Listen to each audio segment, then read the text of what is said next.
Гидроэнергетика Кыргызстандын бирден бир байлыгы, өлкөнүн энергетикалык көз карандысыздыгы, ал тургай электр жарыгынын экспорту дагы ушуга байланыштуу. Бирден бир үмүт Чакан КЭСтер. Жана бул бизнеске бийликтин колтугундагы адамдар келүүдө. Мурдагы башкы прокурордун бир тууганы Рыскул Зулушов кайнама КЭСин курган.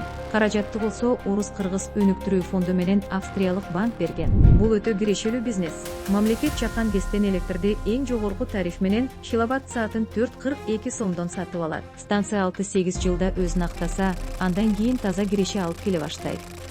Зулушовдун компаниялары дагы 3 станция куруп жатат. Алдыда дагы 2 жаңы станциянын долбоору турат. Кайнаманын ачылышына болсо президент Садыр Жапаров өзү келген болчу. Балким бул Рыскул Зулушовдун агасы Курманкул Зулушев 2013 жылы Жапаров менен Ташиевке бийликти басып алууга байланыштуу кылмыш ишинде актоочу өкүм чыгарган 3 судьянын бири болгону менен байланыштуу болуп жүрбөсүн. Арадан 7 жыл өткөн соң экөө бийликке келип, Зулушевди дароо башкы прокурорлукка дайындашкан. Зулушевдердин окуясы биринчи эмес. Чакан КЭСтерди бийликке жакын башка адамдар деле куруп жатат. Мисалы, президенттин досунун баласы Азат Бурканов. Буркановдордун үй бүлөсү кандайча мартабасы артып жатканын буга чейин айтып бергенбиз.